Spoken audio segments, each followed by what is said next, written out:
السلام علیکم ورحمۃ اللہ وبرکاتہ۔ گزشتہ کچھ دنوں سے جناب محترم مفتی ظفرعلی خان صاحب کی طرف منسوب ایک کلام بار بار سوال کے طور پہ سامنے آ رہا ہے، جس میں جناب مفتی اسٹرابری کو جہنمیوں کا پھل قرار دیتے ہوئے اس کے کھانے کی ممانعت فرما رہے ہیں۔ وہ کہتے ہیں قرآن میں ایک درخت کا ذکر ہے جس کو زقوم کہا جاتا ہے، ان شجرۃ الزقوم طعام الاثیم، لہٰذا یہ زقوم اسٹرابری پہ پورا اتر رہا ہے، اسی بنا پر یہ جہنمیوں کا پھل ہے، اس پھل کو کھانا جائز نہیں ہے۔ آپ ان کی گفتگو سماعت کیجئے، پھر ہم اس کی تحقیق کی جانب آئیں گے کہ آیا یہ جو دنیا بھر میں کروڑوں مسلمان اس پھل کو کھا رہے ہیں تو کیا حرام پھل کو کھانے کی جسارت کی جا رہی ہے؟ پھر اس کے بعد ہم اس کی تحقیق بیان کرتے۔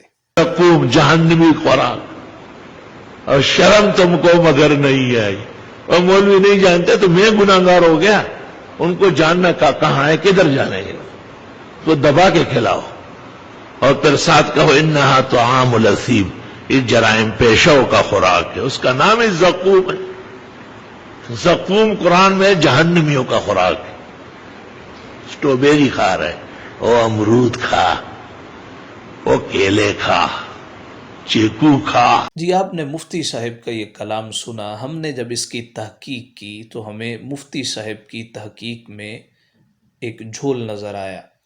آپ نے شاید بغیر تحقیق کے یہ کلام کیا ہے، یا آپ تقریر کے دوران اس طرح کے کچھ جملے زبان سے نکل گئے، شاید گوشت کے حوالے سے بات کرنا چاہ رہے تھے کہ یہ اعضاء کسی جانور کے حرام ہیں، اور گفتگو کے دوران ہی اسٹرابری کا تذکرہ آیا تو انہوں نے اس کو چھیڑ دیا اور کہا جی امرود کھایا جائے، چیکو کھایا جائے، چہ جائے کہ مسلمان اسٹرابری کھاتے۔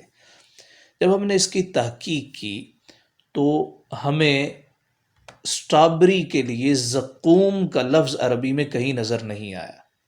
اللہ رب العزت نے قرآن مجید میں 3 مرتبہ اس کا ذکر کیا، جبکہ ایک بار اسے شجر ملعونہ کہا گیا۔ مفسرین کرام نے اس سے مراد وہ خاردار پودا لیا ہے جسے اردو میں تھوہر یا تھوڑ اور انگریزی میں کیکٹس کہتے۔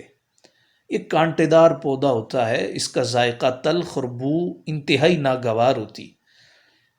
توڑنے پر اس سے دودھ کی طرح کا رس نکلتا ہے جو اگر جسم کو لگ جائے تو ورم ہو جاتا ہے۔ قرآن و حدیث میں زقوم کا خاکہ اس انداز سے پیش کیا گیا ہے۔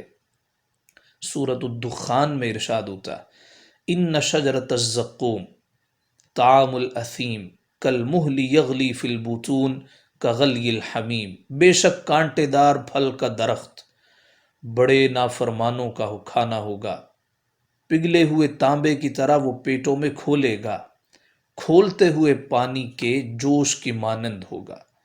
جناب عبداللہ بن عباس رضی اللہ تعالیٰ عنہما روایت کرتے ہیں کہ نبی پاک صلی اللہ علیہ وآلہ وسلم نے یہ آیت کریمہ سورہ آل عمران کی تلاوت کی کہ یا ایھا الذین آمنوا اتقوا اللہ حق تقاتہ ولا تموتن الا وانتم مسلمون، اے ایمان والو اللہ سے ڈرا کرو جیسے اس سے ڈرنے کا حق ہے، اور تمہاری موت صرف اسی حال پر آئے کہ تم مسلمان ہو۔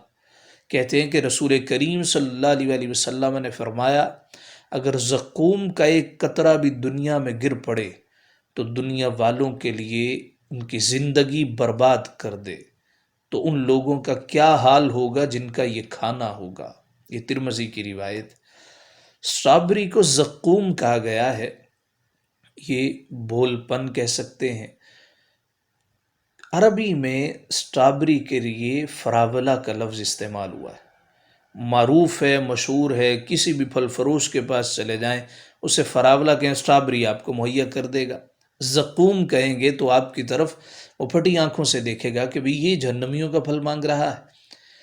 یہ ایک اور خوش ذائقہ پھل ہے۔ اور پھر ایک سوچنے والی بات ہے، اگر جہنمیوں کا پھل اسٹرابری ہے تو اسٹرابری تو انتہائی خوش ذائقہ ہے، لوگ انتہائی خوشی کے ساتھ اور خوش دلی کے ساتھ اس کو استعمال کرتے ہیں۔ اگر جہنمیوں کا یہ پھل ہے تو یہ خوشنما کیسے، یہ خوش ذائقہ کیسے؟ یہ ایک ایسا پھل ہے اسٹرابری جو دنیا کے ہر خطے میں کھایا جاتا ہے، لہٰذا اسٹرابری کو زقوم قرار دینا شریعت، لغت اور عرف کے لحاظ سے غلط ہے۔ اس کا کھانا بلا کراہت جائز ہے۔ ہم اللہ سے دعا کرتے ہیں اللہ رب العزت ہمیں جنت کی نعمتوں سے مالا مال فرمائے۔